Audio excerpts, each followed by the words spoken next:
My husband hid his infertility and betrayed me, but now his toxic family lies threaten my daughter's future. My husband, Owen, and I had been trying for years to have a baby, but nothing seemed to be working. Each negative test felt like a fresh wound, a reminder of the dreams that were slipping away. I had long since accepted the idea of adoption. I didn't care how a child came into our lives, as long as they were loved. But Owen's family were vehemently opposed. They made it clear that they didn't see adoption as real parenting, as real parenthood, and their narrow-mindedness influenced Owen to feel the same way. I tried to challenge these beliefs, but he wouldn't budge. After 2 years of trying without success, I begged Owen to see if there was a medical problem.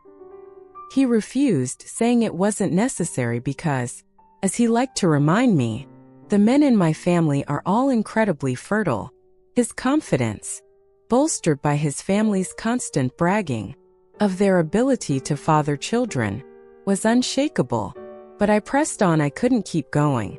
I could not bear the emotional toll of trying month after month, without understanding why it wasn't working. Finally, after much persuasion, Owen agreed when the results came back. They hit us like a freight train. His sperm count was extremely low, so low that the doctor said natural conception would be almost impossible. Owen was devastated. For someone who had tied his manhood and worth on his ability to have children, the news broke him. I was heartbroken too, but not for the results themselves. I just wanted him to be happy. I suggested we go into therapy together and he agreed. It was a long, grueling year of working through his feelings of inadequacy and the feeling that he had failed. Also, as a woman, I did my best to support him, but the weight of his grief was unbearable. Eventually, we stopped trying to conceive. It felt like letting go of a dream, but we had to heal. Then, out of nowhere, I became pregnant. For a brief, fleeting moment, I thought maybe that was our miracle.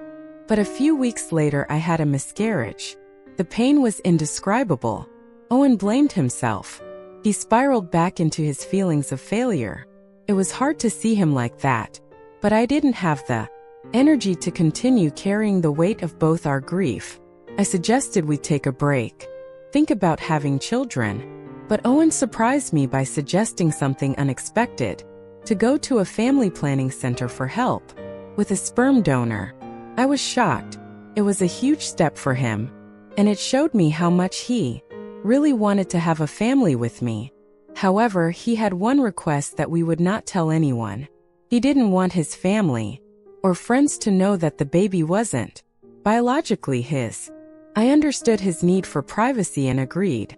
It wasn't my place to share something so personal, and I would never do anything to make him feel emasculated. With the help of a donor, I became pregnant again. This time it stuck. 9 months later, we welcomed our beautiful baby girl into the world.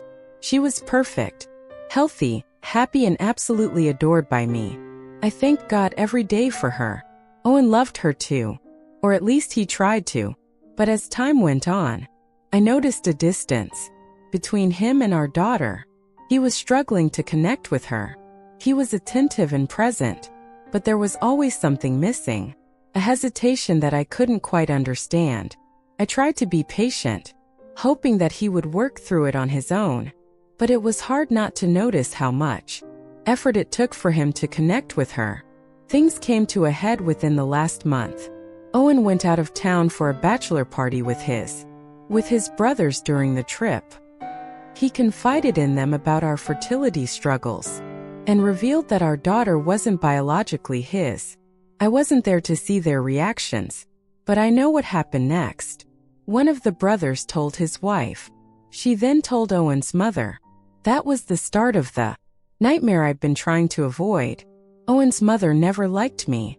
She always made it clear that she didn't think I was good enough for her son. So when she showed up at our house, I knew it wasn't going to be a pleasant visit. She stormed in. She was furious and immediately began to abuse me. "You're a lying tramp," she screamed. "You tricked my son into bringing up another man's child." I stood there in shock, waiting for Owen to come to my defense. But he didn't. He just stood there silent. I told her the truth, that it had been Owen's decision not to tell anyone, and that I had only respected his wishes. She turned to him and demanded to know if this was true. Again he said nothing. His silence was deafening, and it only encouraged her. She called me a liar, and marched into our daughter's room, and gathered up everything she had ever given us for the baby.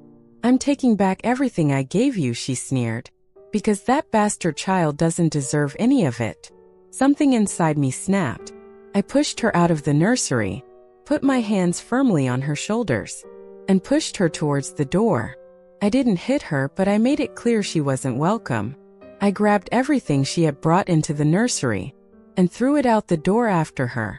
After she was gone, I turned to Owen and waited for him to say something, anything to show he was on my side. But he just stood there, his face pale and his eyes downcast. "Why didn't you defend me?" I asked, my voice trembling with anger and hurt. "I wasn't brought up to be disrespectful to my mother," he said quietly. She didn't say anything that wasn't true. She was just being hurtful. I couldn't believe what I was hearing. She called me a liar and a tramp. She called our daughter a dirty bastard. "And you think that's acceptable?" He refused to argue with her. He refused to stand up for me or for our child.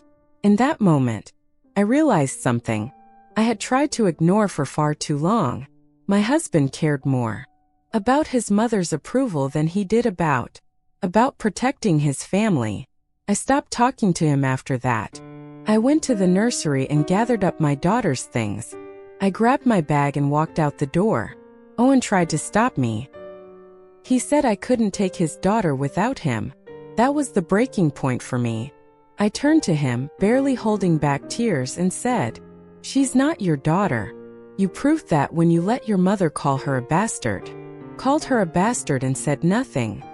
He broke down and begged me not to go. But I felt nothing for him at that moment. He looked pathetic to me, a shell of the man I thought I had married. I went back to my parents' house with my daughter, and finally told my family the truth. They were horrified by what had happened, and immediately rallied around me. I made it clear that Owen was not welcome around us until he apologized and accepted responsibility for his actions. Since then, half of Owen's family have turned against him. Some blame him for letting things get out of control, while others are still on his mother's side. I've made it clear that I won't even consider reconciliation until he apologizes, makes things right with his family, and shows me that he's willing to protect me and our daughter.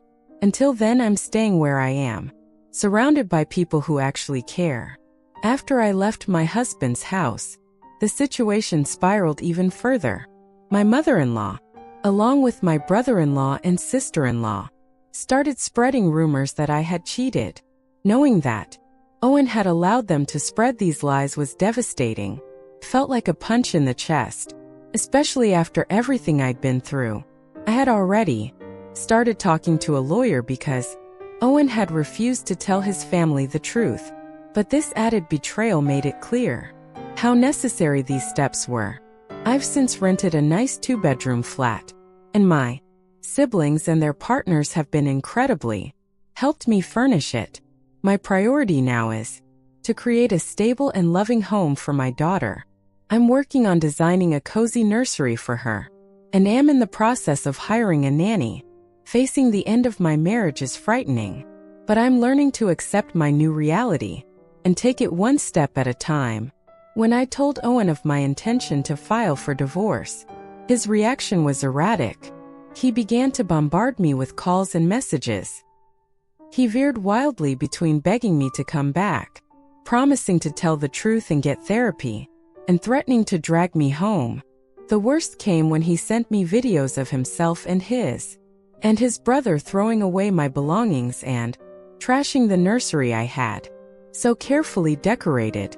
In one of the videos, he threw our baby's car seat into a rubbish bin, saying, "I don't need it anymore." It was like a nightmare to watch. This wasn't the man I married. the man who had once been kind, thoughtful and gentle. Instead, I saw someone consumed by anger and humiliation, someone who couldn't deal with the consequences of his own choices. It was painfully clear that his behavior was tied to his shame of his infertility and the toxic influence of his mother. But none of this excused his actions. His refusal to stand up for me and our daughter against his family was the ultimate betrayal. That was the moment I knew there was no turning back. On the advice of my lawyer, I've started documenting every message Owen sends me since then. I'm also working on getting a restraining order. But any woman who has dealt with a dangerous ex can tell you, a restraining order doesn't guarantee safety. Oh, and he knows where I work, and has repeatedly threatened to drag me back if I don't come back. He claims to miss me and our daughter. His actions tell a different story. He blames me for everything. He insists that I'm forcing him to do this by disobeying him. It's manipulative and weak, and I see it for what it is. Then the situation took an unexpected turn. My father-in-law turned up at my parents' house. He asked to speak to me. My parents told him they would call me and ask if I wanted to see him. But if I said no, he wouldn't be welcome. I decided to talk to him. After hearing that, he wanted to apologize and set the record straight. When I picked up the phone, my father-in-law immediately apologized for his son's behavior and asked to hear my side of the story. I explained everything. The truth about Owen's infertility, his decision to use a sperm donor, and the immense pressure I felt to keep it a secret because of her family's obsession with blood ties. I made it clear that it had been Owen's decision to lie, not mine, and that I had only gone along with it to ensure that our daughter would be treated equally. My father-in-law seemed stunned. After a long pause, he asked if there was any way Owen and his mother could visit to see the baby and be a family again. I told him firmly no. He then asked if there was anything Owen could do to make our marriage work, and I didn't waver. I told him there was nothing. The damage was irreparable and I was done. When he tried to argue that I was being unfair, my father stepped in and made it that the conversation was over. Before hanging up, I told my father-in-law about the abusive messages Owen had sent me. If you're really sorry, I said, then make your son stop. Apparently my words had an effect, because I haven't had a single message from Owen since that day. But I remain determined. I don't want anything from him. No child support, not alimony, not the house or any other assets. All I want is for him to agree to the divorce and give up his parental rights so that my daughter can grow up by people who love her unconditionally. I have a good degree and a good job. My daughter and I will be fine without him. Owen's lawyer has made it clear that they plan to fight for full custody, using Owen's financial advantage. But my solicitor is confident in our case and I trust him. Meanwhile, my mother-in-law has contacted me and says she's now ready to accept my daughter, as if my child needs her acceptance. I've made up my mind.